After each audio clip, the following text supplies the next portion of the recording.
students, welcome to online tutorial by Anme, and we are discussing chapter States of Matter. In today's lecture, we will discuss about Graham's law of diffusion. Okay? तो सबसे पहले हमको ये समझना पड़ेगा कि diffusion क्या होता है। डिफ्यूजन क्या होता है? किसी भी गैसियस पार्टिकल का स्पॉन्टेनियस फ्लो। स्पॉन्टेनियस फ्लो मतलब हम उसको कोई सपोर्ट नहीं दे रहे, कोई एक्सटर्नल एजेंसी उस पर काम नहीं कर रही, तो किसी भी गैसियस पार्टिकल का स्पॉन्टेनियस फ्लो हो कहां से कहां तक, pressure region of higher pressure to lower pressure या region of higher density to lower density, है ना, और region of higher concentration to lower concentration. So this phenomena is known as diffusion. Okay, तो definition लिखा है, net spontaneous flow of gaseous molecules or particles from region of higher density, high density to the density or region of high concentration or pressure or density to the region of low concentration or pressure or density.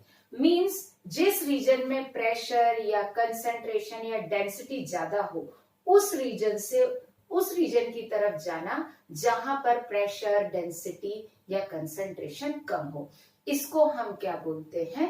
Diffusion बोलते हैं. Clear? अब यहीं पर एक example मैं आपको बताती हूं कि जैसे आप क्या करो, एक परफ्यूम की बोतल को रूम में ओपन करके रख दो. ओके, तो क्या होगा, थोड़ी देर बाद पूरे रूम में परफ्यूम की स्मेल आ जाएगी. क्यों आ जाएगी? क्योंकि जो आपने बॉटल ओपन की उसमें परफ्यूम का कंसंट्रेशन ज्यादा था, और जब आपने बॉटल का लिड ओपन किया या कॉर्क ओपन किया तो वहां पर उस परफ्यूम के अंदर जो गैस थी वो हायर कंसंट्रेशन पे थी. वहां से परफ्यूम निकल के पूरे रूम में क्या होने लगा? फैलने लगा. Okay, so this is known as diffusion. अब परफ्यूम की बॉटल से परफ्यूम निकालने के लिए आपको कोई एक्सटर्नल एजेंसी या एक्सटर्नल फोर्स अप्लाई नहीं करना पड़ा. मींस उसको हिलाना नहीं पड़ा, उसको ऐसे ठोकना नहीं पड़ा, उसको उल्टा नहीं करना पड़ा, कुछ नहीं करना पड़ा. सिर्फ आपने क्या कर दिया? कॉर्क ओपन कर दिया. उसका जो छेद था, उसका जो लिड था या उसका जो भी था, उस स्टॉप कॉर्क लगा था, नोजल था, वो आपने क्या कर दिया? ओपन कर दिया. तो ऑटोमेटिकली पूरा परफ्यूम उड़ के क्या हो गया? बाहर आ गया. ओके, एक और एग्जांपल लेते हैं. हम सब पूजा करते ही हैं, तो जहां पूजा होती है वहां पर हम क्या करते हैं? अगरबत्ती लगाते हैं ना. तो अगरबत्ती जिस जगह पर लगती है वहां पर काफी अच्छी खुशबू और काफी तेज आती है, और थोड़ी देर बाद वो खुशबू पूरे रूम में फैल जाती है. क्यों? जिस जगह अगरबत्ती जल रही है तो वहां पर डेंसिटी जो है उस पार्टिकल्स की, एक्चुअली अगरबत्ती बर्न हो रही है तो उसके साथ कुछ एरोमेटिक गैसेस जो हैं, जो कि क्या होती है? परफ्यूम रहती है. एक्चुअली जनरली वो एस्टर्स रहते हैं उसमें. तो बर्न करने पर वो पार्टिकल्स जो होते हैं पूरे रूम में क्या होने लगते हैं? फैलने लगते हैं. तो जहां पर जल रही है वहां पर कंसेंट्रेशन या डेंसिटी ज्यादा है, और वहां से क्या होगा? पूरे रूम में ऑटोमेटिकली धीरे धीरे क्या हो जाएगी? फैल जाएगी. मतलब आपको कुछ नहीं करना पड़ता, अगरबत्ती को लेके ऐसे पूरे रूम में हिलाना भी नहीं पड़ता, है ना. तो ये एक नेट स्पॉन्टेनियस फ्लो होता है जिसको हम बोलते हैं डिफ्यूजन. इसी में एक टर्म और आती है, आप इसके नीचे लिख लीजिए, इफ्यूजन. मैं यहाँ डिफाइन कर देती हूँ, फिर मैं रैप कर दूंगी क्योंकि इस स्पेस की जरूरत मुझे समझाने के लिए पड़ेगी. इफ्यूजन भी बेसिकली डिफ्यूजन है, but whenever diffusion takes place through a tiny hole, एक छोटे से छेद से क्या हो रहा हो, अगर डिफ्यूजन हो रहा हो, that it is known as effusion. तो लिख लो, effusion is defined as diffusion of gaseous particles through a tiny hole. Okay, तो अगर एक टाइनी होल से निकल रहा है तो उसको इफ्यूजन बोलते हैं. किसी कंटेनर में कोई गैस बंद है और एक टाइनी होल से बाहर निकल रही है तो that is known as effusion. जैसे मैंने अगरबत्ती वाला एग्जांपल दिया तो वो डिफ्यूजन है क्योंकि किसी होल से नहीं निकल रहा. एक रीजन है, रूम में एक रीजन है हाई डेंसिटी का, और वहां से वो पूरे रूम में फैल रहा है. लेकिन जो मैंने परफ्यूम वाला एग्जांपल दिया तो आप क्या करो, परफ्यूम को जैसे अपन नोजल से निकालते हैं तो, या कॉक रहता है तो उस कॉक में आप पिन पॉइंट होल कर दो, तो परफ्यूम जब उस पिन पॉइंट होल से बाहर निकल के आएगा, so that is defined as effusion. Okay, तो इस इफ्यूजन को मैं रब कर देती हूँ, बाकी इसमें कोई ऐसी वो डिफरेंस नहीं है ना, प्रॉपर्टीज दोनों की सेम रहेगी। अब यहां पर मैंने एक एग्जांपल बनाया है, जैसे इसमें एक कंटेनर में O2 गैस है 3 atm पर और एक में N2 गैस है 5 atm पर। अब जब हम इसका कॉक ओपन करेंगे तो सिंपल सी बात है, N2 यहां से यहां जाएगा, ठीक है, क्यों? क्योंकि N2 का प्रेशर यहां पे कम है। ओके, तो N2 यहां जाएगा और O2 जो है ये डायरेक्शन N2 का होगा और O2 यहां से यहां जाएगा, क्यों? क्योंकि इस जगह O2 का प्रेशर कम है ना, तो O2 क्या होगा, O2 के लिए जहां हाई प्रेशर है तो O2 अपने हाई प्रेशर से लो प्रेशर की तरफ जा रहा है और N2 अपने हाई प्रेशर से लो प्रेशर की तरफ जा रहा है। एंड आफ्टर सम टाइम क्या होगा, दोनों कंटेनर में O2 और N2 क्या हो जाएंगे, मिक्स हो जाएंगे। जैसे अभी हमने लास्ट लेक्चर में जो कंसेप्ट पढ़ाया था, when two containers are freely connected, तो एक्चुअली जो गैस मिक्स होती है वो डिफ्यूजन के थ्रू ही होती है। तो mixing of gases takes place through diffusion. Okay, तो गैस के मिक्सिंग में डिफ्यूजन का बहुत इंपॉर्टेंट रोल है। ओके, अब ये एग्जाम्पल तो क्लियर हो गया। एक एग्जाम्पल मैं अब आपको क्या देती हूं, क्योंकि हमको ग्राम्स लॉ पढ़ना है। सपोज दैट ये एक कंटेनर है, ओके, और इस कंटेनर के अंदर O2 और N2 दोनों गैसेस हैं, ठीक है, और इसमें पार्शियल प्रेशर ऑफ O2 और पार्शियल प्रेशर ऑफ N2 दोनों का बराबर है, ठीक है। एक कंटेनर में है तो O2 का और N2 का वॉल्यूम भी बराबर है, राइट, और क्योंकि सेम कंटेनर में है तो O2 और N2 दोनों का टेम्परेचर भी बराबर है और पार्शियल प्रेशर भी बराबर है। ओके, अब हम क्या करते हैं, एक टाइनी होल के थ्रू, और टाइनी होल के थ्रू ये गैसेस, सेम होल के थ्रू, चलो टाइनी तो नहीं है, एक होल के थ्रू ये गैसेस बाहर निकल रही हैं। तो जब जो गैस बाहर निकलेगी इसमें डेफिनेटली O2 भी होगा और N2 भी होगा। Okay, now question is this, क्या दोनों का जो रेट ऑफ डिफ्यूजन है वो सेम होगा, क्या होगा कि नहीं होगा? क्वेश्चन ये है ना, क्योंकि दोनों का पार्शियल प्रेशर भी सेम है। तो अगर हम ये बोलें तो प्रेशर ऑफ हाई रीजन की कंडीशन सेम ही है, ठीक है, लेकिन अब अगर हम देखें तो यहां पर दोनों का रेट हमको देखना है। प्रेशर की कंडीशन सेम है लेकिन यहां पर थोड़ा सा डिफरेंस है, यहां डेंसिटी की कंडीशन सेम नहीं है। क्यों? हमने एक फॉर्मूला पढ़ा था, क्या? Pressure of gas into molar mass of gas equals to density of gas, है ना, into RT, right.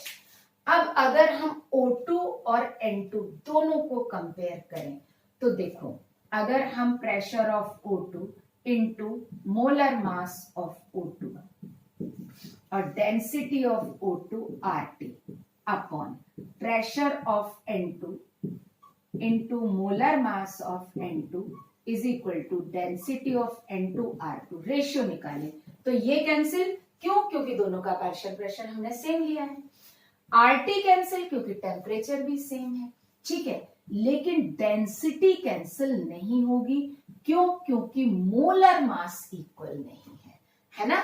Since molar mass is different, that is why density of O2 and N2 will not be equal। तो यहां हम क्या लिख सकते हैं, ये दोनों का इक्वल नहीं होगा, ठीक।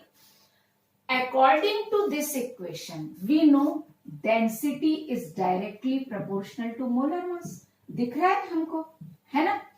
तो इसमें जिसका मोलर मास ज्यादा होगा उसकी डेंसिटी कैसी होगी, ज्यादा होगी। तो यहाँ पर O2 का मोलर मास ज्यादा है तो O2 की डेंसिटी ज्यादा होगी और N2 की डेंसिटी कम होगी। क्लियर? तो सबसे पहली बात कि जब एक ही कंटेनर में दो डिफरेंट गैसेस ली जाती है, सारी कंडीशन सेम ली जाती है, ओके, उस केस में क्या होता है, उस केस में उन दोनों गैसेस की डेंसिटी डिफर करती है, ओके। लेकिन यहां इस डेंसिटी में और डेंसिटी ऑफ रीजन वाले में डिफरेंट है, राइट, है ना। तो अब यहां पर अब इसको इससे बिल्कुल कनेक्ट करके मत देखना। अब यहां पर क्योंकि O2 की डेंसिटी ज्यादा है, मतलब O2 हैवी है ना, और N2 कैसा है, हल्का है। अब आप मुझे बताओ कि एक मोटा आदमी और एक हल्का आदमी, मतलब मोटा मतलब बल्कि, तो एक बल्कि पर्सन और एक हल्की पर्सन, ठीक है, दोनों दौड़ रहे हैं। हल्की समझ गए ना, हल्की हिंदी में ले लिया, बल्कि इंग्लिश में ले लिया और दोनों को मिला दिया, मीनिंग तो सेम है ना, अपोजिट आ गया। तो एक बल्कि और एक हल्की, दोनों दौड़ रहे हैं, तो कौन तेजी से दौड़ेगा? डेफिनेटली हल्की तेजी से दौड़ेगा, है ना। तो यही सेम कंडीशन है, यहाँ O2 बल्कि हो गया और N2 हल्की हो गया। सिंस इन दोनों की डेंसिटी में डिफरेंस है, मींस दोनों के क्या बोलेंगे अपन, डेंसिटी में डिफरेंस है, मोलर मास में डिफरेंस है, इसलिए इन दोनों का रेट ऑफ डिफ्यूजन सेम नहीं होगा। और रेट ऑफ डिफ्यूजन, आप इस एग्जांपल को ऐसे समझो कि दो पर्सन दौड़ रहे हैं, डिफ्यूजन मतलब दौड़ रहा है, एक जगह से दूसरी जगह पे दौड़ रहा है। जो मोटा होगा वो धीमे दौड़ेगा और जो पतला होगा वो तेजी से दौड़ेगा, बल्कि धीमे धीमे दौड़ेगा, हल्की तेजी से दौड़ेगा। तो अब अगर अपन डिफ्यूजन से जोड़ें इसको, तो बल्कि का रेट ऑफ डिफ्यूजन कम होगा और हल्की का रेट ऑफ डिफ्यूजन ज्यादा होगा, राइट, क्लियर। अब बल्कि मतलब सिंपल सी बात है कि जिसका मोलर मास या डेंसिटी ज्यादा है, तो हम क्या बोल सकते हैं, जिसका मोलर मास ज्यादा उसका रेट ऑफ डिफ्यूजन कम, या जिसकी डेंसिटी ज्यादा उसका रेट ऑफ डिफ्यूजन कम। आया ना समझ में? तो हम यहां पर क्या लिख सकते हैं कि जो रेट ऑफ डिफ्यूजन है, रेट ऑफ डिफ्यूजन है वो क्या निकला, inversely proportional to molar mass और डेंसिटी ऑफ गैस, है ना, क्लियर। उसके कैसा है, इनवर्सली प्रोपोर्शनल है। इसी को ग्राम्स ने एक्सपेरिमेंटली प्रूव करके एक लॉ दिया जिसको हम बोलते हैं ग्राम्स लॉ ऑफ डिफ्यूजन। तो अब हम यहाँ पर ग्राम्स लॉ का स्टेटमेंट लिख लेते हैं, ठीक है, ग्राम्स लॉ जो है उसका स्टेटमेंट लिख लेते हैं। मैं यहां पर ये आप नोट कर लीजिए, मैं रब कर दूंगी और आगे स्टेटमेंट लिख दूंगी, ओके। तो इतना पार्ट मैं रब कर दे रही हूं, आप ये नोट कर लीजिएगा। अब ग्राम्स ने इसी एक्सपेरिमेंट पर मतलब इसी कंसेप्ट पर बेस एक एक्सपेरिमेंटल स्टेटमेंट निकाला। उन्होंने बोला, under the similar condition of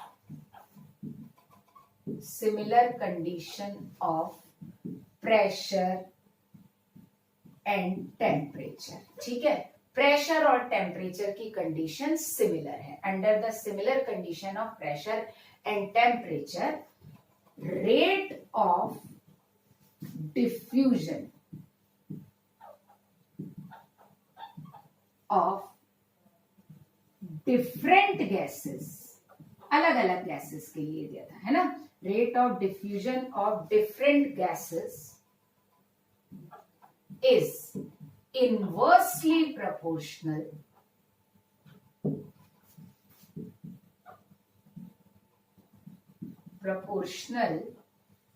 to root of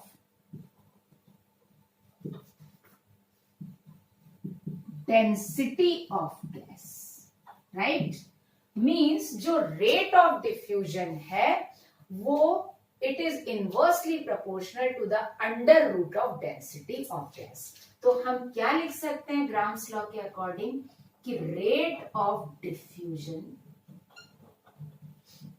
right, is inversely proportional to under root of density of gas, okay, अब हम क्या लिख सकते हैं, अभी जो मैंने बताया था, since density of gas is directly proportional to molar mass of gas, ये होता है ना, तो इसलिए यहां पर हम क्या लिख सकते हैं, therefore we can write rate of diffusion is inversely proportional to under root of molar mass of gas. Okay, तो ये है Graham's law of diffusion, means rate of diffusion जो होगा वो under root of molar mass या under root of density के क्या होगा, inversely proportional. Okay, now we will look at the factors which affect the rate of diffusion, या जिन factors पर रेट ऑफ डिफ्यूजन डिपेंड करता है. तो मैंने एक जनरल रिलेशन यहाँ लिख दिया है जिसमें rate of diffusion is directly proportional to the pressure of gas, तो पी गैस को लिखने की जरूरत नहीं है. ए क्या है, A is cross sectional area of the hole, right, तो it is cross sectional area of hole, जिस होल से डिफ्यूजन हो रहा है ना, तो जितना ज्यादा एरिया होगा डिफ्यूजन उतना ही ज्यादा होगा. सिंपल सी बात है, छेद जितना बड़ा होगा उतना तेजी से निकलेगा. And inversely proportional to the under root of molar mass, ये हम ग्राम्स लॉ से पढ़ ही चुके हैं. एक चीज और भी है, क्योंकि यहाँ पर हम टेम्परेचर को कंपेयर नहीं कर रहे हैं, क्योंकि हम जनरली सेम टेम्परेचर पर रेट कंपेयर करते हैं. जो रेट ऑफ डिफ्यूजन है it is directly proportional to under root of temperature also. Okay, तो root of temperature के भी क्या होती है, directly proportional होती है. तो ये एक जनरल सा रिलेशन है. अब सबसे इंपॉर्टेंट बात आती है कि रेट ऑफ डिफ्यूजन को हम किस टर्म्स में एक्सप्रेस करते हैं, है ना, तो terms in which rate of expression can be used. Okay, तो सबसे पहले जो हम निकालते हैं rate of diffusion equals to क्या हो सकता है, जो गैस डिफ्यूज हो रही है, जैसे मैं यहाँ एक फिगर बना देती हूँ, है ना, और इससे मैं आपको समझाते जाऊंगी. ये मैं एक फिगर बना दे रही हूँ और ये कंटेनर है और इसके अंदर हमने गैस ले लिया H2 और इस होल से ये H2 क्या हो रहा है, बाहर निकल रहा है. और यहाँ पर H2 का कुछ प्रेशर P1 है और H2 यहाँ से जो बाहर निकलेगा तो देखते हैं क्या चेंज होता है. तो जब H2 बाहर निकलेगा तो सबसे पहले हम रेट ऑफ डिफ्यूजन क्या बोल सकते हैं, moles diffuse out upon time taken. ठीक है, जब बाहर जाए अपॉन टाइम, मैं इतना ही लिख रही हूँ क्योंकि जब बाहर निकलेगा तो H2 के मोल्स बाहर जाएंगे, तो यहाँ मोल्स ऑफ H2 क्या हो जाएंगे, आउट हो जाएंगे. तो यहाँ हम क्या बोलेंगे, moles of diffuse out, moles out upon delta T, time taken. तो ये फर्स्ट टर्म हो गया, मतलब पहला टर्म हो गया जिसमें हम रेट को क्या कर सकते हैं, एक्सप्रेस कर सकते हैं. सेकंड हम कैसे कर सकते हैं, और भी है तरीके, रेट ऑफ डिफ्यूजन. देखो उसी एग्जांपल में देखो, जब H2 बाहर निकलेगा तो यहाँ पर प्रेशर क्या होगा, H2 का डिक्रीज होगा इस कंटेनर में, है ना भाई, पहले ज्यादा प्रेशर होगा और डिफ्यूज होने के बाद कम हो जाएगा. तो हम रेट ऑफ डिफ्यूजन क्या बोल सकते हैं, decrease in pressure of gas upon time taken. ठीक है, तो इसको हम क्या बोल सकते हैं, डेल्टा पी अपॉन dt, या टी भी लिख सकते हैं, है ना, जितने टाइम में प्रेशर क्या हुआ, डिक्रीज हुआ. तो देखो एक ये हो गया moles diffuse out upon time taken, second हो गया decrease in volume upon time taken. अब थर्ड आ रहे हैं, जब H2 यहां से बाहर जा रहा है, मतलब उसके कुछ मोल्स बाहर जा रहे हैं, इसका सीधा सा मतलब है H2 का कुछ वॉल्यूम भी बाहर जा रहा है. अगर हम इस H2 को कलेक्ट करेंगे तो इस H2 का कुछ ना कुछ तो वॉल्यूम होगा कि नहीं होगा, है ना. यहां से तो हम चेंज नहीं कर सकते, क्यों, क्योंकि H2 पूरे कंटेनर का वॉल्यूम ऑक्यूपाई कर लेगा. लेकिन जो H2 बाहर निकला उसको हम कलेक्ट करेंगे तो यहाँ पे कुछ वॉल्यूम आएगा कि नहीं आएगा. तो हम यहाँ पर क्या बोल सकते हैं, third, rate of diffusion is equal to volume out, जो वॉल्यूम बाहर गया, अपॉन टाइम टेकन। ठीक है, तो इसको भी हम क्या लिख सकते हैं, वॉल्यूम आउट अपॉन dt, कितना वॉल्यूम बाहर गया। ओके, फोर्थ हम जो देखते हैं, इसके लिए मैं एक और फिगर बनाती हूं। सपोज दैट ये एक सिलेंड्रिकल ट्यूब है ना, और इसमें मैं गैस को अंदर डाल रही हूं। यहां से दो एंड है अपोजिट, यहां से मैं दो अपोजिट गैसेस को डाल रही हूँ, यहां से गैस बी को डाल रही हूँ और यहां से गैस ए को डाल रही हूँ। तो ये गैस भी कुछ डिस्टेंस ट्रेवल करेगी, इस एंड से डालेंगे तो ये गैस क्या होगी, कुछ डिस्टेंस ट्रेवल करेगी। ये गैस यहां से चलना चालू करेगी, यहां जाएगी, ये गैस यहां से चलना चालू करेगी और यहां जाएगी, राइट। अब जो गैस ज्यादा डिस्टेंस ट्रेवल कर लेगा उसका रेट ऑफ डिफ्यूजन ज्यादा होगा, है ना, क्योंकि गैस जब जा रही है तो यहां से डिस्टेंस क्या करेगी, ट्रेवल करेगी कि नहीं करेगी। ओके, तो जो हम नेक्स्ट जो रेट ऑफ डिफ्यूजन है उसको हम लिख सकते हैं, जो न्यूमेरिकल की लैंग्वेज में आता है, rate of diffusion, moles diffuse out upon time taken, decrease in pressure upon time taken, volume diffuse out upon time taken, और फोर्थ आता है distance travel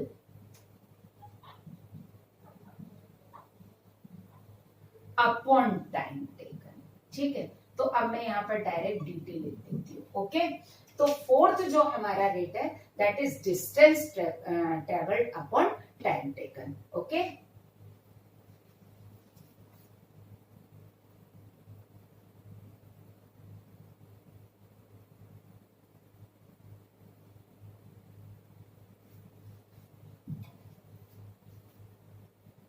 तो ये 4 टर्म्स हैं जिसमें हम रेट ऑफ डिफ्यूजन को क्या करते हैं, डिफाइन करते हैं। ओके, अब हम कंपेयर करेंगे rate of diffusion of two different gases. तो आप इसको नोट कर लीजिए, मैं यही रब करके बता देती हूँ और आप हेडिंग भी डाल देना, मैं रब करती जा रही हूँ और हेडिंग बोलते जाऊंगी। ओके, तो अब हमको करना है comparison of rate of diffusion of two gases. Okay, तो दो गैसेस हैं, उनका हमको रेट ऑफ डिफ्यूजन क्या करना है, कंपेयर करना है। क्लियर? तो सिंपल है, इसी फॉर्मूले से निकाल लेते हैं। लेट, आपने हेडिंग तो डाल दिया ना, मैं भी लिख देती हूँ, है ना, comparison of rate of diffusion of two gases. Clear? ये हो गया हमारा हेडिंग। देखो, अगर लेट हमारे पास दो गैसेस हैं, तो हमने दो गैस लिया, एक लिया गैस ए और दूसरा लिया गैस बी। हम गैस ए के लिए क्या लिखेंगे, देखो ऊपर वाले फॉर्मूले से, rate of A directly proportional to क्या हो जाएगा, partial pressure of A into cross sectional area of the hole जिसमें से ए जा रहा है, upon under root of molar mass of A. Similarly B के लिए क्या लिखेंगे, rate of B directly proportional to partial pressure of B into area, मैं यहाँ ए लिख देती हूँ और यहाँ बी लिख देती हूँ, जिस होल में से गैस बी डिफ्यूज हो रही है, upon root of molar mass of B. Okay, अब इन दोनों से अगर हम रेशियो निकालें, जैसे अगर हमको निकालना है suppose that rate of A upon rate of B निकालें, तो ये क्या हो जाएगा, देखो partial pressure of A into cross sectional area of A, जिस होल से गैस बाहर जा रही है, upon partial pressure of B into cross sectional area of the hole जिससे बी बाहर जा रहा है, और ये क्या हो जाएगा, under root molar mass of B upon molar mass of ए। ठीक है, तो ये एक जनरल फॉर्मूला आ गया for comparison of rate of diffusion of two gases. ठीक है, अब इस ये मतलब बिल्कुल कंप्लीट फॉर्मूला है। डन। अब इसमें हम केस लगाते हैं if both the gases are diffusing through the same hole. ठीक है, तो अब यहां पर हम क्या लिखते हैं, if both the gases are diffusing through the same hole, through the same hole. वैसे तो आप समझ ही जाएंगे कि यहां पर क्या होगा, अगर सेम होल से डिफ्यूज हो रहे हैं तो क्या हो जाएगा, ए कैंसिल हो जाएगा। तो उस केस में क्या होगा, rate of A upon rate of B equals to partial pressure of A upon partial pressure of B under root molar mass of B upon molar mass of A. Right, ये कब, जब दोनों same whole से जा रहे हैं। Okay, तो हमने सेम क्रॉस सेक्शनल एरिया वाला केस देख लिया। अब हम नेक्स्ट देखते हैं, मैं यहां लिख देती हूं, इफ क्रॉस सेक्शनल एरिया तो सेम है ही, है ना, if both the gases have either same partial pressure or same mole fraction. क्योंकि मोल फ्रैक्शन सेम होगा तो पार्शियल प्रेशर भी सेम होगा। मैं यहाँ लिख के बता देती हूँ, अभी हमने डाल्टन्स लॉ में पढ़ा था ना, partial pressure is equal to क्या था, PT into mole fraction of the gas. Okay, अब क्योंकि एक ही कंटेनर में गैशियस मिक्सचर है तो पीटी तो गैशियस मिक्सचर के लिए सेम होगा, अगर मोल फ्रैक्शन सेम होगा तो पार्शियल प्रेशर भी सेम होगा। ओके, तो have either same partial pressure or same mole fraction and diffusion takes place through the same hole, through the same hole, hole भी सेम हो। तो अब इस केस में देखिए, pressure cancel, area cancel. Generally ऐसे वाले क्वेश्चन ज्यादा आते हैं जिसमें प्रेशर और एरिया सब कैंसिल हो जाता है, लेकिन हम वो भी करेंगे जब पार्शियल प्रेशर डिफरेंट हो। ओके, तो उस केस में क्या हो जाएगा, rate of A upon rate of B that is equals to, ये पूरा हो जाएगा, that is equals to root of molar mass of B upon molar mass of A. Okay, तो ये फॉर्मूला हम रेट कंपैरिजन के लिए यूज करेंगे।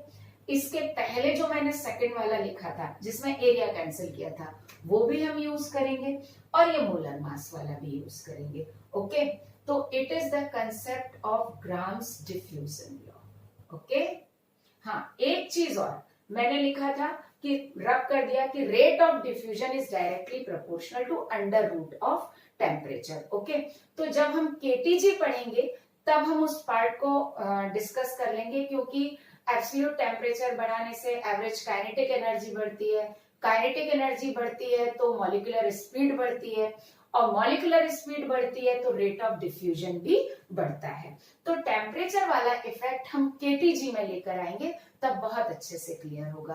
तो यहाँ अभी हम टेम्परेचर वाले फैक्टर को नहीं ज्यादा डिस्कस कर रहे हैं, लेकिन मैंने लिख दिया था तो वो आप लिख लीजिए कि rate of diffusion is directly proportional to under root of temperature of the gas. Okay, now we will look at some numericals based on the Gram's law. Okay, so question number 1 is find ratio of rate of diffusion of helium and SO2 at same temperature if, अब यहाँ पर दो condition दिए हैं, if both have same partial pressure और second partial pressure of helium is half of partial pressure of SO2। बहुत simple question होते हैं, फॉर्मूला बेस्ड एक एक लाइन के। तो अगर देखो मैं बोलूं रेट ऑफ, हमको किसका निकालना है, helium to SO2, rate of helium upon rate of SO2 that is partial pressure of helium upon partial pressure of SO2, क्योंकि बाकी सारी कंडीशन तो हमको सेम ही गिवन है ना, अंडर रूट ऑफ क्या आ जाएगा, molar mass of SO2 upon molar mass of helium, है ना। अब हम ए वाली कंडीशन में ये वैल्यू रख देते हैं, एक एक लाइन में आंसर आ जाएगा। ए में दोनों का पार्शियल प्रेशर सेम है, मतलब ये टर्म कैंसिल हो गई, है ना। तो यहां पर क्या आ जाएगा, rate of helium upon rate of SO2, that is partial pressure तो सेम हो गया, कैंसिल कर दूंगी मैं, partial pressure of SO2 it is cancel, molar mass SO2 का मोलर मास 64 और हीलियम का मोलर मास 4, और जब हमने इसको सॉल्व किया तो रेशियो आया 4:1। ओके, ए पार्ट हो गया। अब बी पार्ट देखते हैं, बहुत सिंपल है। यहां पर क्या दिया है, partial pressure of helium is half of partial pressure of SO2, so rate of helium equals to rate of SO2। अब मैं पार्शियल प्रेशर ऑफ हीलियम की जगह क्या लिख दूंगी, 1/2 of partial pressure of SO2 upon partial pressure of SO2, और ये क्या हो जाएगा 64/4, ये कैंसिल, है ना। और ये क्या आ जाएगा, अगर हम देखेंगे तो 4/2 बेसिकली 2/1। ओके, तो ये आ गया हमारा दोनों पार्ट का आंसर। क्लियर, ये फर्स्ट पार्ट का और ये सेकंड पार्ट का। ओके, है ना। अब हम देखते हैं क्वेश्चन नंबर 2, यहीं पर हो जाएगा। 1 metre long tube has uniform cross sectional area, means 1 metre की एक ट्यूब है, मैं फिगर बनाते जाती हूँ तो उससे आसान हो जाएगा। ये एक रेड कलर से बना देती हूँ, डिफरेंशिएट होने में आसानी हो जाएगी। और ये क्यों पेन आ गया यहाँ पर, ओके। तो अब हम आते हैं, देखो ये 1 मीटर का लॉन्ग ट्यूब है, इसकी लेंथ कितनी है 1 मीटर। ओके, चलो मैं बाद में पूरी लिखूंगी, दोनों एंड से करेंगे। और यूनिफॉर्म क्रॉस सेक्शनल एरिया है, एक एंड से NH3 and HCl are allowed to effuse through identical pinholes from opposite end, means एक तरफ से HCl जा रहा है और एक तरफ से NH3 जा रहा है, right. If partial pressure of HCl is twice of partial pressure of NH3, तो ये कंडीशन भी अपन लिख लेते हैं, HCl का पार्शियल प्रेशर NH3 के पार्शियल प्रेशर का डबल है। Okay, find the distance from HCl end where white fumes of NH4Cl appear. Actually होगा क्या, जब NH4Cl प्लस HCl ये दोनों कंबाइंड होंगे तो अमोनियम क्लोराइड बनाएंगे, और अमोनियम क्लोराइड की व्हाइट फ्यूम्स होती हैं। तो वो ये पूछना चाह रहा है कि किस एंड पर व्हाइट फ्यूम्स बनेंगी, मतलब HCl एंड से हमको डिस्टेंस निकालना है। तो हम ये एज्यूम कर लेते हैं कि सपोज दैट यहाँ पर बनेंगे, ठीक है। ये कम ज्यादा, हाफ से कम ज्यादा भी हो सकता है, मैं एक रैंडम बना देती हूँ, यहाँ पे बना देते हैं। तो इस एंड से ये डिस्टेंस x हुआ और इस एंड से ये डिस्टेंस 1 माइनस x मीटर। अब समझ में आया मैंने 1 क्यों रख किया था, है ना। तो यहां से डिस्टेंस x होगा और यहां से डिस्टेंस 1 माइनस x होगा। ओके, अब हमको ये डिस्टेंस x निकालना है। इस केस में जो रेट ऑब्जर्व की गई है that is distance travel upon time taken, है ना, distance travel upon time taken. तो अगर हम रेट ऑफ HCl लिखेंगे तो वो क्या लिखेंगे, x बाई टाइम टेकन, ठीक है। और रेट ऑफ NH3 लिखेंगे तो वो होगा 1 minus x by time taken, ठीक है ना। क्योंकि जब HCl x डिस्टेंस ट्रेवल करेगा तो अमोनिया 1 माइनस x करेगा, और सेम टाइम में, है ना। क्यों, क्योंकि जब आके टकराएंगे तो, क्योंकि एक साथ यहां से रिलीज किया है तो जब टकराएंगे तो दोनों ट्रेवल टाइम दोनों का कैसा हो जाएगा, सेम हो जाएगा, है ना। तो वो रेट हो गया HCl का और वो हो गया अमोनिया का। अब हम यहाँ पर इस रेशियो लगाएंगे तो यहाँ लिख देते हैं, देखो रेट ऑफ HCl की जगह मैं ऐसे लिख देती हूँ, rate of HCl upon rate of NH3, right. HCl के रेट की जगह मैं क्या लिख दूं, x/t, ठीक है, इनटू मैं रेसिप्रोकेट करके लिख दूंगी इसको, और इसके रेट की जगह मैं क्या लिख दूं, 1/x/t। मैंने अपॉन में नहीं किया, या तो मैं अपॉन करके 1/x/t करती तो यही हो जाता है ना। That is equals to partial pressure of HCl upon partial pressure of ammonia, यहां पर यही आएगा।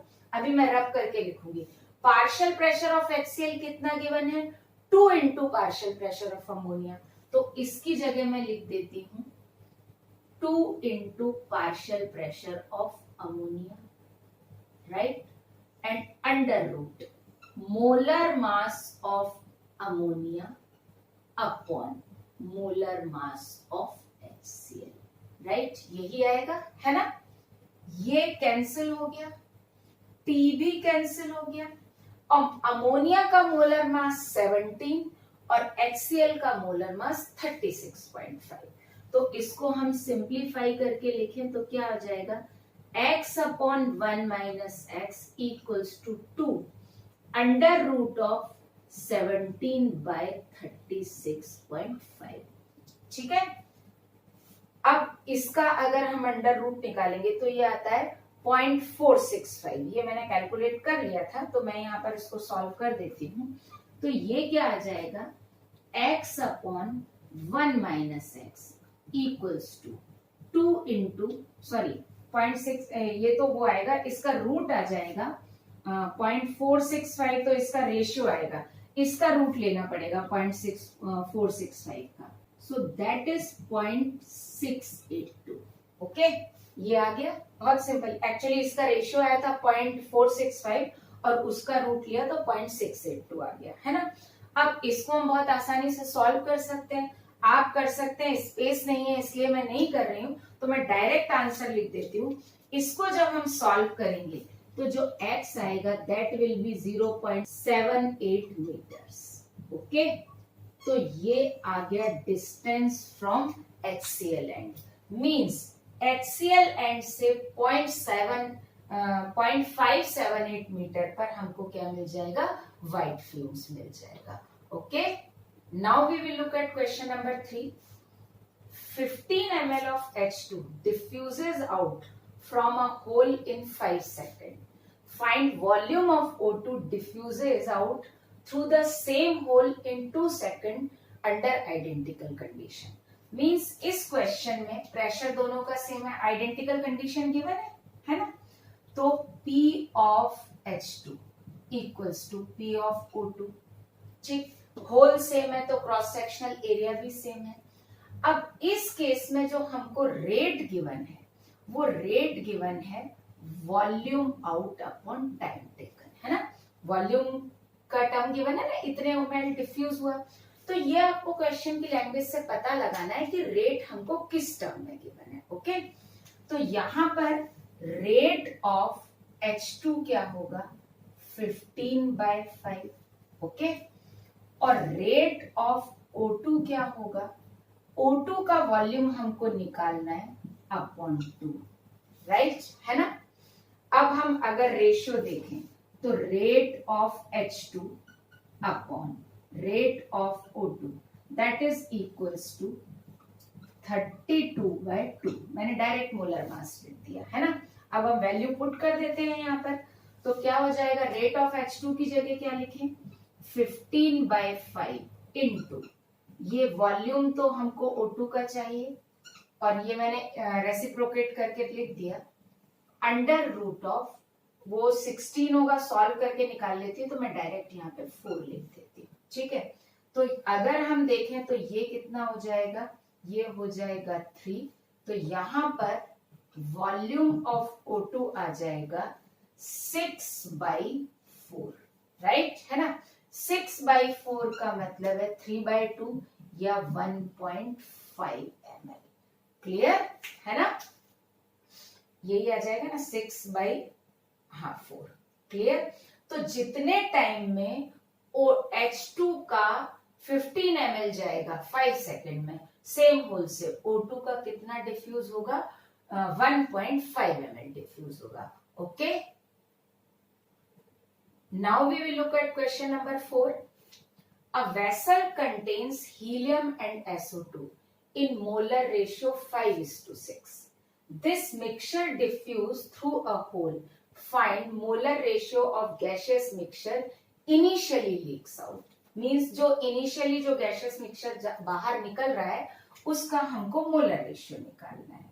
ओके, तो देखते हैं इसमें हमको हीलियम और SO2 का मोलर रेशियो कितना गिवन है, 5/6 गिवन है. ओके, बाकी सारी कंडीशन सिमिलर है. सो अंडर आइडेंटिकल कंडीशन है, होल भी सेम है, तो हमको डिफ्यूज्ड आउट गैस का मोल निकालना है. मींस यहां पर जो हमको रेट निकालना है that is mole diffuse out upon time taken के टर्म में निकालना है. ओके, और क्योंकि सेम टाइम में निकालना है तो टाइम दोनों का क्या हो जाएगा, सेम हो जाएगा. तो जब हम rate of helium upon rate of SO2 लिखेंगे तो क्या लिखेंगे, moles of helium out upon time taken into moles of SO2 out upon time taken. ये कैंसिल हो जाएगा और यहां मैं लिख देती हूं, एक्चुअली पार्शियल प्रेशर लिखा जाएगा क्योंकि मोलर रेशियो अलग अलग है तो पार्शियल प्रेशर भी अलग अलग होगा, निकालना पड़ेगा. So partial pressure of helium upon partial pressure of SO2 up into under root of molar mass of SO2 upon molar mass of helium. Right, अब मैं वहां पर पार्शियल प्रेशर का रेशियो और निकालते हैं फिर उसको रख देते हैं. देखो मोलर रेशियो कितना है, 5/6 है.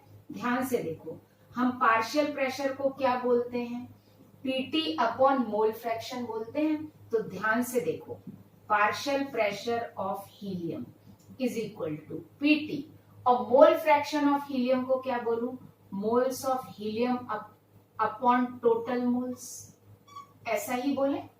इसी तरीके से पार्शियल प्रेशर ऑफ SO2 की जगह क्या लिखें, PT into moles of SO2 upon total moles, यही लिखा जाएगा ना मोल फ्रैक्शन की जगह. अब देखो गैसियस मिक्सचर में सेम, PT दोनों के लिए सेम, कैंसिल, एन टोटल भी कैंसिल. तो हम क्या लिख सकते हैं, therefore partial pressure of helium upon partial pressure of SO2. आप कंफ्यूज मत होना, कहीं पर मैं PP लिख रही हूँ कहीं पर P लिख रही हूँ, लेकिन मैं बोल बराबर पार्शियल प्रेशर रही हूँ. ठीक है, that is equals to moles of helium upon moles of SO2. Means जो मोलर रेशियो होगा वही पार्शियल प्रेशर का रेशियो होगा. Okay, clear? तो आया समझ में, है ना. तो हम पार्शियल प्रेशर के रेशियो की जगह मोलर रेशियो रख देंगे तो बस अब काम हो जाएगा हमारा. तो आगे देखिए क्या हो जाएगा. देखो moles of helium upon moles of SO2 का रेशियो क्या आएगा, पार्शियल प्रेशर का रेशियो क्या है या मोलर रेशियो है, ये 5:6 है और ये क्या हो जाएगा 64/4. तो इसका रूट तो 4 आ जाएगा, है ना. तो अब इसको जब हम सॉल्व करेंगे सो 5/6 into 4, so that is 10/3. Okay, तो इनिशियली जो गैसियस मिक्सचर बाहर आएगा उसका मोलर रेशियो होगा 10/3. Okay, clear. तो ये याद रखना, वैसे हम जनरली बोलते हैं कि मोल फ्रैक्शन सेम है तो पार्शियल प्रेशर सेम होगा, ऐसा हम बोलते हैं, और पार्शियल प्रेशर सेम है तो कैंसिल हो जाएगा. लेकिन हम पार्शियल प्रेशर की जगह हम मोलर रेशियो भी रख सकते हैं. ओके, तो सेम गैसियस मिक्सचर में अगर मोलर रेशियो सेम है तो मोल फ्रैक्शन भी सेम होगा और मोल फ्रैक्शन सेम होगा तो पार्शियल प्रेशर भी सेम हो जाएगा. Okay, now we will look at some more numericals, है ना, ग्राम्स लॉ पर based. So next question is 2 balloons A and B which are inflated up to 2 atm. Means दोनों balloon में जो gas का प्रेशर है वो 2 atm तक रखा है. Okay, A with 16 kilogram methane and B with 1 kilogram of helium. Means दो बलून है, दोनों का प्रेशर 2 atm है. A में 16 kg मीथेन है और बी में 1 kg हीलियम है। Identical pin hole is made in both the balloons and pressure of CH4 drops to half ATM in 1 hour. Find time to reduce pressure of helium up to 1 ATM. Okay, तो हमको helium का pressure reduce होने का time पता करना है। तो it is question number 5 I think, है ना। तो देखो, सबसे पहली चीज कि इस केस में क्वेश्चन में हमको रेट किस टर्म में निकालनी है। रेट हमको निकालना है decrease in pressure upon time. Okay, पहली बात। दूसरी बात, हमको दोनों बलून अलग अलग हैं और दोनों में टोटल प्रेशर गिवन है 2 ATM, राइट, लेकिन मोल्स अलग अलग है ना। और हमको ये पता है कि पार्शियल प्रेशर का जो रेशियो होता है वही मोल का रेशियो होता है। तो pressure of CH4 upon pressure of helium का रेशियो होगा moles of CH4 upon moles of helium. हमने लास्ट क्वेश्चन में किया था और बताया भी था कि जो मोल रेशियो होगा वही क्या होगा, पार्शियल प्रेशर का रेशियो होगा। सिंस यहाँ पे मोल्स अलग अलग हैं तो पार्शियल प्रेशर अलग अलग होगा और पार्शियल प्रेशर अलग अलग होगा तो रेट ऑफ डिफ्यूजन उससे अफेक्टेड होगी। तो हम निकाल लेते हैं मोल्स ऑफ हीलियम कितना है 16 kg, means 16 into 10 raised to power 3 divided by 16 means 10 raised to power 3 moles methane के हैं। एंड मोल्स ऑफ हीलियम तो 1 into 10 raised to power 3 divided by 4। Okay, तो इसके मोल्स हैं 250 मोल्स। ओके, तो इन दोनों का मोलर रेशियो आया 1000/250। रेट हमको डेल्टा पी के टर्म में निकालनी है ना। मोलर मास हमको पता है, तो अब हम स्टार्ट करते हैं। तो देखो, rate of CH4 upon rate of helium that is equals to delta P of CH4 upon time taken into delta P of helium upon time taken. ये CH4 का टाइम है, मैं लिख देती हूँ, CH4 का टाइम है और हीलियम का time is equal to partial pressure of methane upon partial pressure of helium under root molar mass of helium upon molar mass of methane, right, यही होगा। अब इन सब में हम वैल्यू रख देते हैं। वैल्यू हमारे पास है, देखो, मीथेन का डेल्टा पी कितना है, ये आया 2 ATM से half ATM, means delta P कितना हो गया मीथेन का 1.5। मैं यहाँ लिख देती हूँ डेल्टा पी ऑफ मीथेन। आप क्वेश्चन में देखिए, इनिशियल प्रेशर 2 ATM था, तो इसका डेल्टा पी मीथेन का है 1.5, या मैं ऐसा लिख देती हूँ 2 - 1/2, तो 1.5, and delta P of helium है 2 - 1 इज इक्वल टू 1। हीलियम का प्रेशर हमको 1 ATM तक ड्रॉप करना है ना। ओके, तो ये हो गया 1.5 अपॉन टाइम इसके लिए कितना लगा 1 hour। ठीक है, तो मैं 1 hour में लिख लूंगी, बाद में मिनट में कन्वर्ट कर लेंगे। इसका डेल्टा पी कितना है 1, इसका टाइम निकालना है। पार्शियल प्रेशर रेशियो की जगह मोलर रेशियो रखेंगे, दैट इज 1000/250। फिर अंडर रूट मोलर मास रख देते हैं 4/60। ओके, सॉल्व कर लेते हैं, जो सिंप्लीफाई कर सकते हैं। ये कितना आ गया 4 आ गया, और उसको उससे बाहर निकालते हैं रूट से, तो ये क्या हो जाएगा, देखो 1.5t। ये किसका टाइम है, हीलियम का टाइम है ना। मैं लिख देती हूँ, ये हीलियम का टाइम है, that is equals to 4 into, और मैं बाहर निकालूंगी तो 2/4, ये कैंसिल हो गया है ना। तो टाइम फॉर हीलियम कितना हो गया, टाइम फॉर हीलियम हो गया 2/3/2 कर देती हूँ, मतलब 4/3 आवर्स, राइट। तो हीलियम को डिफ्यूज होने में जो टाइम लगेगा वो कितना लगेगा, 4/3 आवर्स लगेगा। ओके, तो इन दिस वे हम डिफ्यूजन का टाइम भी निकाल सकते हैं। Okay, now we will look at question number 6। Question number 6 देखते हैं। 90 ml of helium is diffuses नहीं होगा, 90 ml of helium diffuses through a hole in 10 seconds. Under identical conditions, 20 ml of another gas takes 7 seconds to diffuse through the same hole. Find molar mass of gas. Okay? अच्छा, इसमें given नहीं है तो under identical condition का मतलब है दोनों का पार्शियल प्रेशर भी सेम है और टेम्परेचर भी सेम है, क्योंकि दोनों के मोल के बारे में या प्रेशर के बारे में कोई इंफॉर्मेशन तो गिवन नहीं है। तो अंडर आइडेंटिकल कंडीशन में ये 3 पॉइंट आ गया कि under identical condition of pressure and temperature means दोनों गैस के लिए प्रेशर भी सेम है और टेम्परेचर भी सेम है। अब सॉल्व करते हैं इसको। इस केस में जो रेट आएगा वो रेट हम लिखेंगे volume diffuse out upon time taken, right? Volume diffuse हो रहा है ना। अच्छा, अब यहां पर अगर हम देखें तो हीलियम का वॉल्यूम कितना है 90 ml और टाइम है 10 सेकेंड में डायरेक्ट वैल्यू लिख दूंगी। तो अगर हम लिखें rate of helium upon rate of unknown gas, इसका नाम मोलर मास कुछ भी नहीं पता ना, that is volume of helium diffuse out upon time taken into volume of gas upon time taken is equal to under root. मैंने partial pressure नहीं रखा क्योंकि अंडर सिमिलर कंडीशन है तो प्रेशर कैंसिल हो जाएगा। That is molar mass of gas upon molar mass of helium, right? आया समझ में? ये मैंने पूरा रेशियो उसके टर्म में लिख दिया है ना। अब यहां पर हम वैल्यू रख देते हैं, देखते हैं। हीलियम का वॉल्यूम कितना है 90 ml डिवाइडेड बाय कितना 10 सेकेंड, इसका वॉल्यूम कितना है 21 और टाइम कितना है 7, ठीक? और मोलर मास पता नहीं है, so it's molar mass upon helium का मोलर मास 4। ओके, सॉल्व कैसे करेंगे? बिल्कुल करेंगे, इसको हम सिंप्लीफाई कर लेते हैं, ये 3 हो गया। अब हम क्या करते हैं, रूट ले लेते हैं LHS का, तो हमारा वहां से अंडर रूट हट जाएगा।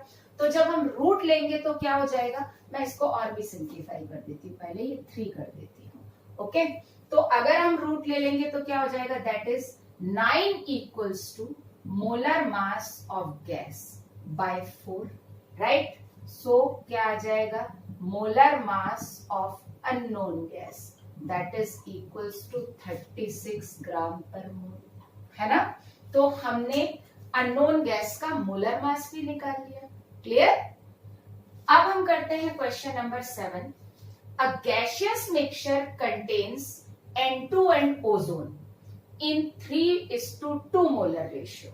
मीन्स एक गैसियस मिक्सचर है जिसमें N2 और ओजोन का मोलर रेशियो 3:2 है। Okay, this mixture and CH4 are kept at same partial pressure in separate bulb। Means इस मिक्सचर को, जिस मिक्सचर में N2 और ओजोन 3:2 मोलर रेशियो में है, उस मिक्सचर को एक अलग बल्ब में रखा और CH4 को एक अलग बल्ब में रखा, लेकिन दोनों को सेम प्रेशर पे, सॉरी पार्शियल प्रेशर गलती से लिखा हो गया, सेम प्रेशर होगा यहाँ पे, same pressure in separate bulb. दोनों का प्रेशर कैसा रखा, सेम रखा, with identical hole, means vessel में आइडेंटिकल होल भी है। If 25 ml of CH4 diffuses out in 5 seconds, calculate volume of mixture diffuses out in 10 seconds। मतलब हमको ये पता करना है कि 2 बल्ब हैं, एक बल्ब में CH4 है और एक बल्ब में गैसियस मिक्सचर है। तो जिस बल्ब में गैसियस मिक्सचर है उस बल्ब में से मिक्सचर का कितना वॉल्यूम 10 सेकेंड में बाहर निकलता है, और CH4 का फर्स्ट वाले बल्ब में से 25 ml 10 सेकेंड में निकलता है। ओके, तो इस क्वेश्चन में जो क्वेश्चन नंबर 7 है, इसमें हमको रेट इसी टर्म में लिखना है। कैसे लिखना है? रेट हमको करना है volume diffuse out upon time taken. Okay, अब देखते हैं, तो हम यहाँ पर क्या ले लेते हैं, rate of CH4 upon rate of mixture, right, equals to, क्योंकि दोनों का प्रेशर सेम है तो प्रेशर का टर्म क्या हो जाएगा, कैंसिल, और that is under root of molar mass of mixture upon molar mass of CH4, right? इसको सॉल्व करने के लिए, और रेट को हम क्या लिखेंगे, मैं यहां पर लिख देती हूं, रेट को हम क्या लिखेंगे, volume diffuse out upon time taken, अभी मैं दोबारा लिख लूंगी, है ना? तो यहां पर हमको मिक्सचर का वॉल्यूम निकालना है, लेकिन हमको मिक्सचर का मोलर मास भी नहीं पता है ना। तो पहले हमको मिक्सचर का मोलर मास निकालना पड़ेगा। और हमने मोल कॉन्सेप्ट में पढ़ा था, molar mass of gaseous mixture क्या होता है, moles of gas 1 into molar mass of gas 1 plus moles of gas 2 into molar mass of gas 2 upon N1 plus N2। वैसे तो मैंने लिखवाया था summation Ni molar mass I upon summation of Ni। Okay, तो यहाँ पे मैं कर देती हूँ moles of N2 into molar mass of N2, moles of ozone into molar mass of ozone, और ये इन दोनों के टोटल मोल्स। राइट, हम मोलर मास निकाल लेते हैं। देखो मोलर रेशियो गिवन है कितना, 3:2। तो लेट हम ये मान लेते हैं कि हमने टोटल मोल्स 5 लिए हैं, है ना। तो जनरली जब रेशियो में गिवन हो ना तो अपन सम का ही टोटल मोल ले लेते हैं, तो वही आंसर आ जाएगा, है ना। आप करके देख लेना, आप चाहें तो 3x 2x भी कर सकते हैं, तो टोटल मोल्स क्या आ जाएगा 5x, और x कॉमन निकल के कैंसिल हो जाएगा। तो मैं उसमें ही कर देती हूँ, चलिए 3x ही लिख लेती हूँ और फिर मैं बाद में बता दूंगी। तो लेट इसके मोल्स हो गए 3x, तो 3x इंटू 28 प्लस ओजोन के मोल हुए 2x, सो 2x into 48 upon total moles कितने हो गए 3x प्लस 2x। राइट, ये हुआ। अब आप देखिए इसमें x कॉमन निकल के कैंसिल हो गया, राइट, है ना। यहां से भी कॉमन आ गया, यहां से भी कॉमन आ गया। क्लियर। तो जब भी मोलर रेशियो गिवन हो तो अगर आप इन दोनों का सम लेके भी करोगे तो भी सेम आंसर आ जाएगा। तो अब अपन आते हैं, हमको निकालना है मोलर मास ऑफ मिक्सचर। तो molar mass of mixture equals to क्या आया, 3 into 28 that is 84 plus 2 into 48 that is 96 divided by 5, तो ये आ गया आपका 36। मींस मिक्सचर का मोलर मास 36 आ गया। अब मिक्सचर का मोलर मास यहाँ पे पुट कर लेंगे और वॉल्यूम आ जाएगा। तो अब हम लिखते हैं रेट ऑफ CH4 की जगह लिखते हैं volume of CH4 upon time taken into volume of mixture. ये तो हमको निकालना है ना, वॉल्यूम ही निकालना है ना, कि टाइम निकालना है, वॉल्यूम निकालना है, into time that is equals to 36/60। Okay, value put करें। CH4 का कितना वॉल्यूम निकला था, CH4 का निकला था 25 ml अपॉन 5 सेकेंड इनटू इसका वॉल्यूम हमको मिक्सचर का निकालना है और इसका टाइम है 10 second, that is equals to, मैं एक काम करती हूँ इसका रूट ले लेती हूँ, तो ये हो जाएगा 6/4। इसको सॉल्व कर लेते हैं, तो ये आ जाएगा 5, ये बेसिकली आ जाएगा 50